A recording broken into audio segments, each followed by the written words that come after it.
¿Te imaginas estar enfermo y que tu posibilidad de vida esté ligada a la decisión de otra persona? ¿Cómo te sentirías? Hoy vamos a tocar un tema muy importante y es la donación y el trasplante.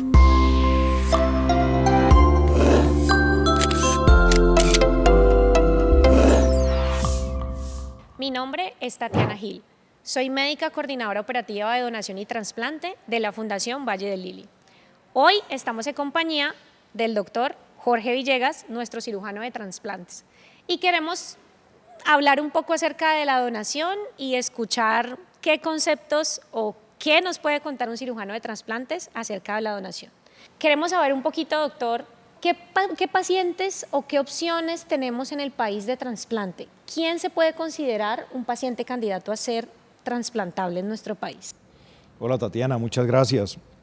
A ver, te cuento, ¿quién necesita un trasplante de órganos? Primero, es algo que le puede ocurrir a cualquiera. Cualquiera en un momento dado podemos necesitar un trasplante de un órgano. ¿Y quiénes lo necesitan? Aquellas personas en forma sencilla a quienes sus órganos o cualquiera de sus órganos, bien sea el hígado, los riñones, un pulmón o corazón, ya no tienen forma de sostenerse con tratamientos médicos y la única viabilidad para que este paciente pueda continuar con una buena calidad de vida y viviendo realmente es reemplazarle ese órgano que ya se dañó y que médicamente no podemos hacer nada diferente por él. Bueno, doctor, a veces uno escucha a la gente que dice, pero es que eso es solo para la gente que tiene dinero. O sea, ¿quién cubre ese proceso de trasplante? ¿Todos en Colombia podemos acceder a un trasplante? Absolutamente sí, Tatiana. Eso es una falsa creencia, un gran error. Las personas en Colombia en general estamos protegidas por unas aseguradoras, un sistema de salud que permite que se pueda acceder al trasplante y que los costos de esos trasplantes sean asumidos por la aseguradora. Tanto si el donante va a ser un donante fallecido o también si el donante va a ser un donante vivo para esta persona. Vale. O sea que entonces para poder acceder a una posibilidad de trasplante necesitamos un donante final. Absolutamente, esto es como estas cosas, una verdad de perogrullo, sin donantes no hay trasplantes, necesitamos de esa buena voluntad, ya sea un donante en vida o un donante fallecido que haya expresado su voluntad para donar y que su familia esté de acuerdo con esa donación, porque al fin y al cabo va a ser a esa familia de la que ya perdió a su familiar enfermo por un accidente de tránsito, por un trauma craneoencefálico originado por una herida por arma de fuego, por algún problema médico como un accidente cerebrovascular, etcétera, esa familia es la que va a decidir donar estos órganos. Bueno, doctor, yo sí quiero contar un poquito que en el año 2016 apareció una nueva ley en nuestro país que es la ley 1805. En esa ley cambió un poco como esta concepción de donación que teníamos en el país y ya dejó como esa voluntad y ese deseo de donación a cada uno de nosotros en vida. Entonces la ley establece que si nosotros en vida no nos hemos opuesto a ser donantes, el Estado colombiano asume que sí queríamos serlo y que también va a ser responsabilidad nuestra el deseo y el cumplir esa voluntad de querer serlo. Entonces es muy importante que sepan que esa nueva legislación existe en nuestro país, que va a ser muy importante al final que como familia se tome la decisión de querer donar nuestros órganos al momento de fallecer, pero que es importante que conozcamos un poco más de la ley. Ahí se las dejo, ley 1805, para que puedan revisarla un poquito. Si en algún momento su creencia es no querer ser un donante, es ya muy importante que sepa que debe dejarlo por escrito, porque ya en nuestro país se asume que todos somos donantes. Bueno, doctor, pero aquí quisiera como que me contara un poquito más la posibilidad del donante vivo. ¿Cómo es eso? O sea, si yo estoy en una lista de espera, ¿cómo puedo acceder a un donante vivo? ¿Cómo sería el proceso? A ver, Tatiana, vamos a un poquito de claridad y muy importante la observación que hiciste. En Colombia, por ley, por legislación, todos somos donantes en principio, excepto que estando vivos hayamos manifestado nuestra voluntad en contra para eso. Pero ¿qué es lo más importante? No es lo más importante la ley, lo más importante es que la familia conozca de ese deseo que tú tienes. Es como los deseos que tienen las personas al fallecer. Hay quienes quieren un entierro formal, sí, tradicional, y hay quienes quieren una, ¿cómo se llama esto? Una cremación. Una cremación, ¿sí? y seguramente la familia, cuando tú has expresado esa voluntad, te van a complacer en el momento de la pérdida, de tu Sí, de desaparición. acuerdo. Así como dicen, hay gente que quiere entierro con mariachis y la familia le llevará mariachis a las personas, porque eso es una parte muy importante. Las familias respetan el deseo de las personas que lo hayan expresado. Entonces, ¿qué opciones tenemos nosotros para llegar para ofrecerle a una persona que necesita un órgano? Tenemos dos opciones: un donante fallecido, que es lo que estamos mencionando, expresó en vida su voluntad de ser donante, o su familia, en un acto altruista de mucho amor por el prójimo, decide donar. Pero hay otra opción, es el donante vivo. ¿Por qué? ¿Qué pasa? Las listas de espera para el donante fallecido pues son muy grandes, no todos terminan siendo donantes efectivos, o sea, pueden finalmente en condiciones de fallecer donar sus órganos. Entonces aparece la opción de que en algunas circunstancias o con algunos órganos en particular podemos ofrecer el donante vivo como alternativa para esa persona que, si no tiene un donante rápidamente, pues va a fallecer, ¿sí? ¿Y en qué condiciones, doctor, puedo acceder a un trasplante? O sea, ¿qué órganos pueden ser trasplantables o puedo yo donar en vida? ¿Qué Muy órganos importante, en podría? general, los órganos pares, los riñones, por ejemplo, son los órganos que más se trasplantan y en el que mayor probabilidad hay del donante vivo. También podemos donar inclusive pulmón en la parte de donante vivo. Podemos hacer una donación de hígado, que aunque no es un órgano par, anatómicamente sí, y fisiológicamente lo podemos dividir de manera precisa para que quede suficiente parte de hígado para la persona que donó y la parte que le trasplantamos a la persona que lo necesita sea suficiente para ella, crezca y se desarrolle con esa persona. Digamos que si yo estoy en un momento difícil de decidir si quiero o no ser un donante vivo, ¿qué me podría ayudar a tomar esa decisión? O sea, a veces a uno le da miedo porque uno decir de pronto me enfermo, yo estoy bien en este momento. ¿Eso le trae alguna repercusión de salud a esa persona que dona en vida? Bueno, también muy importante lo que dices, que la premisa inicial para yo donar, ese es un acto, imagínate, dar una parte de tu cuerpo, pues es un acto absolutamente de amor en el que no tiene que ver ningún otro tipo de contraprestación, sino esa circunstancia, el amor que yo tengo por la persona a quien le voy a donar. Suena muy sencillo cuando es el papá o la mamá que le va a donar una parte de su hígado Sí, o uno un dice riñón de una. a su hijo, o entre hermanos, o de un primo a otro, etcétera. Pudiera ser muy fácil. Pero es bueno decirle a la gente que hay varias opciones, pensando en que podemos donar un riñón o podemos donar parte de hígado o inclusive partes de otros órganos como pues, pulmón, que poco se hace en nuestro país, pero que sí existe como posibilidad. Tenemos que saber que estas son cirugías que no son experimentales, que son cirugías muy seguras, que tienen como fin principal ayudar a la persona que está enferma, pero protegiendo en principio y como parte fundamental el donante. O sea, es muy importante que sepamos que todos los esfuerzos los dirigimos a que esa persona que va a donar una parte de su cuerpo, va a donar un órgano para ayudar a su familiar enfermo, pues va a continuar con su vida de la manera más normal, sin complicaciones futuras para ella. ¿Qué va a tener? Pues va a tener digamos, unas circunstancias alrededor de la cirugía, dolor posoperatorio que se va a manejar, va a tener algo de limitación en su movilidad en un principio.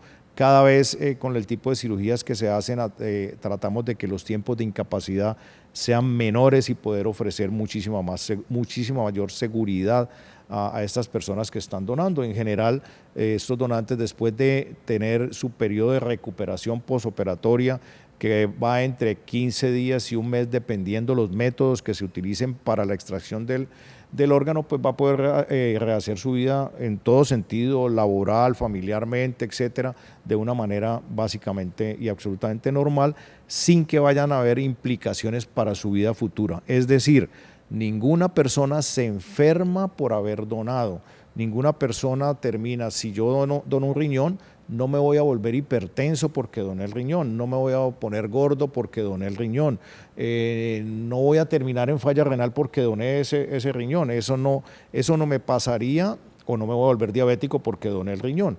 Ese tipo de cosas serían parte de la evolución que pudiera tener habiendo o no habiendo donado. Es importante tener esa claridad. Y como te digo, es importante que las personas que tienen esos temores, lo primero que les tenemos que ofrecer es una información muy amplia y detallada, y para eso estamos los equipos quirúrgicos, psicológicos, de trabajo social, de enfermería, de anestesia, en fin, todo un equipo multidisciplinario que está y estamos para poderle ofrecer una información clara y precisa a ese posible donante, para que esa decisión, que está basada en un principio de amor y desprendimiento, sea complementada con una seguridad y tranquilidad en el proceso de donación.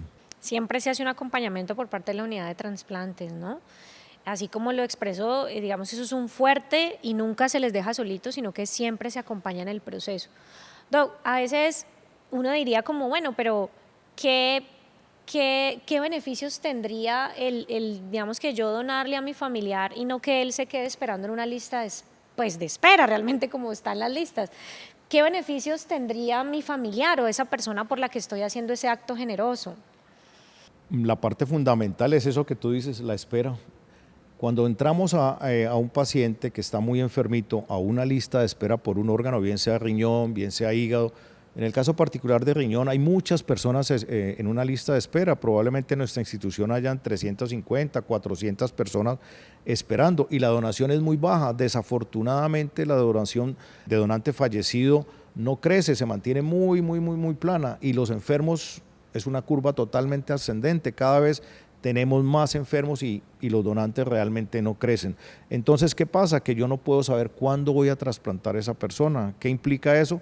Pues deterioro para su salud, si es el caso del riñón, estar en diálisis, con las implicaciones que eso tiene, su limitación en su vida, en su calidad de vida, en su vida laboral, familiar. Hay personas que tienen que dejar de trabajar por estar en diálisis. Si es un paciente que le estamos ofreciendo un trasplante hepático, pues ese paciente va a tener cada vez mayores complicaciones, sangrado, se va a llenar de líquido en su barriguita, va a tener un deterioro de su estado general. Si es un niño, va a dejar de crecer, no va a poder tener un desarrollo pondoestatural adecuado, en fin, va a tener infecciones, va a estar entrando a hospitalizarse. Entonces, ahí lo primero es que vamos a cortar ese tiempo. ¿Por qué?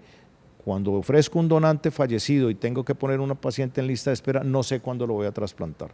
Cuando tengo el donante vivo, después de que la aseguradora nos autoriza, nos da las autorizaciones para hacer el procedimiento en donante y receptor, pues vamos a tener una cirugía programada, es decir, vamos a ver el cuándo. Y el cuándo implica también el cómo. Vamos a conocer las condiciones en que está el donante y el receptor.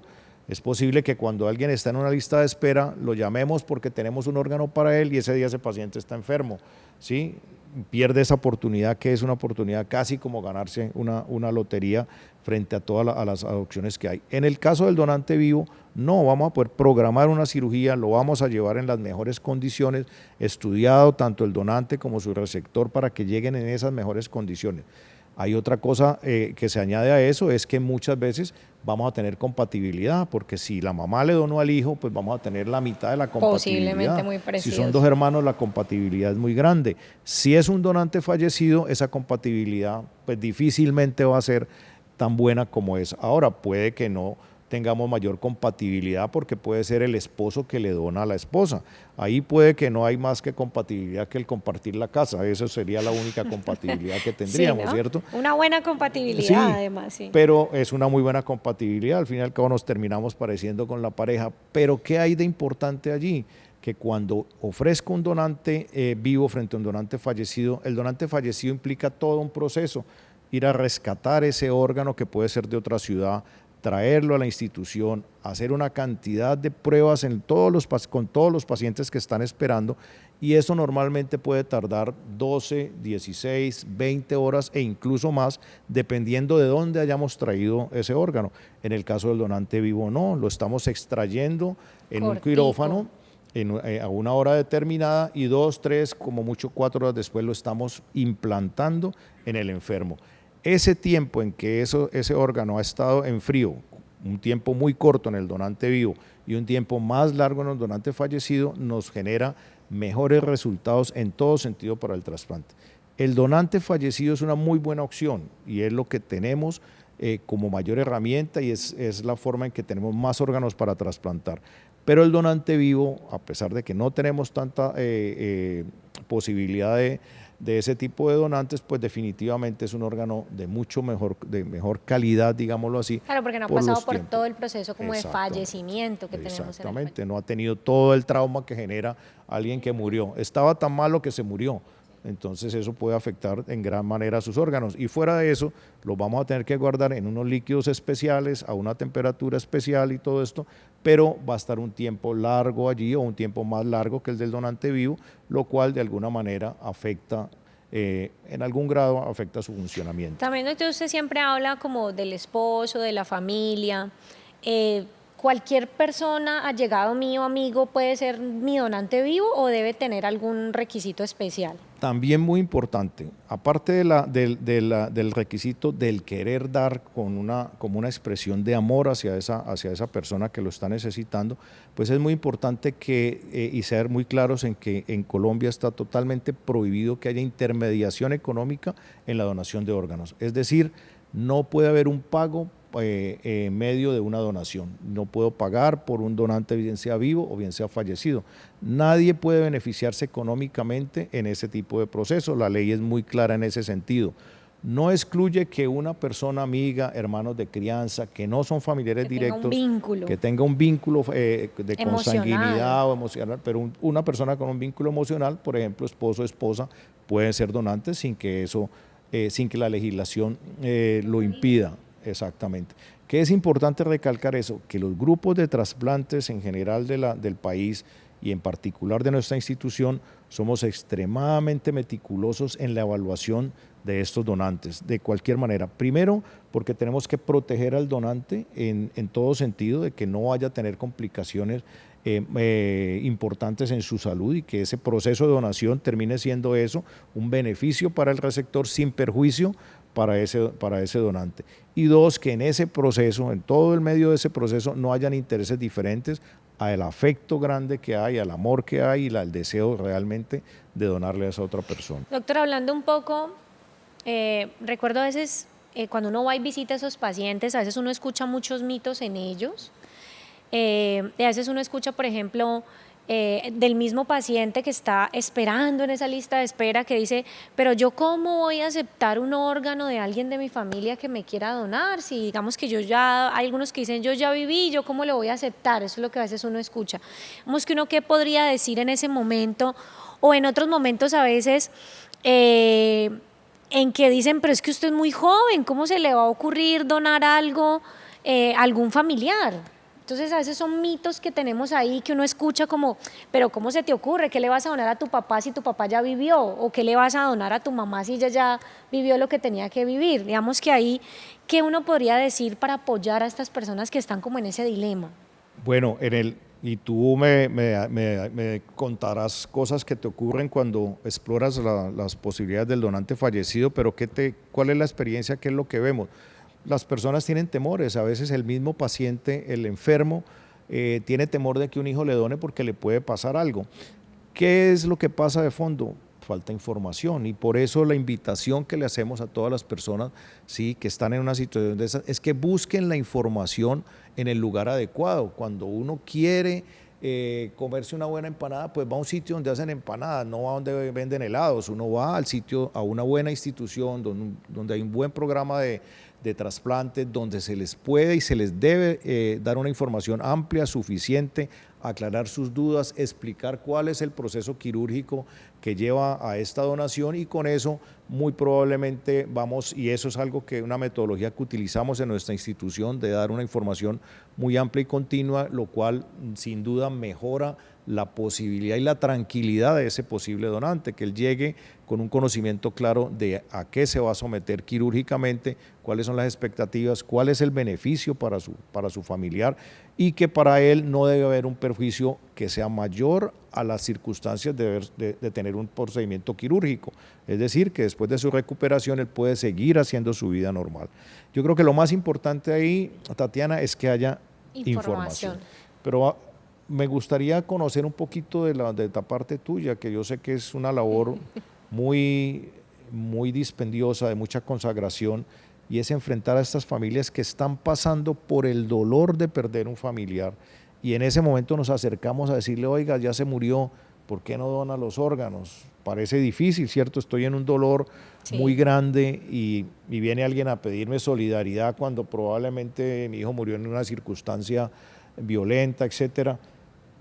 ¿Qué pasa alrededor de eso? Siempre me llama la atención ese trabajo que ustedes tienen que hacer, las dificultades por las que pasan y cómo es de duro enfrentar, me imagino yo, a estas familias en ese momento de dolor. Quisiera que me contaras un poquito de eso. Sí, bueno, realmente nosotros decimos que siempre llegamos en el peor momento, en el momento a veces en que las familias nos dicen, es que yo no tengo cabeza para pensar en lo que usted me está preguntando, ¿sí? Eso es muy difícil y aquí quiero resaltar algo que usted dijo al inicio de nuestra entrevista y es el dejarlo conversado. Siempre existen los mitos en donación en que cuando uno empieza a hablar del cuando yo me muera, ¿qué va a pasar? Siempre la familia tiende a decirle a uno, venga, no hable de eso, porque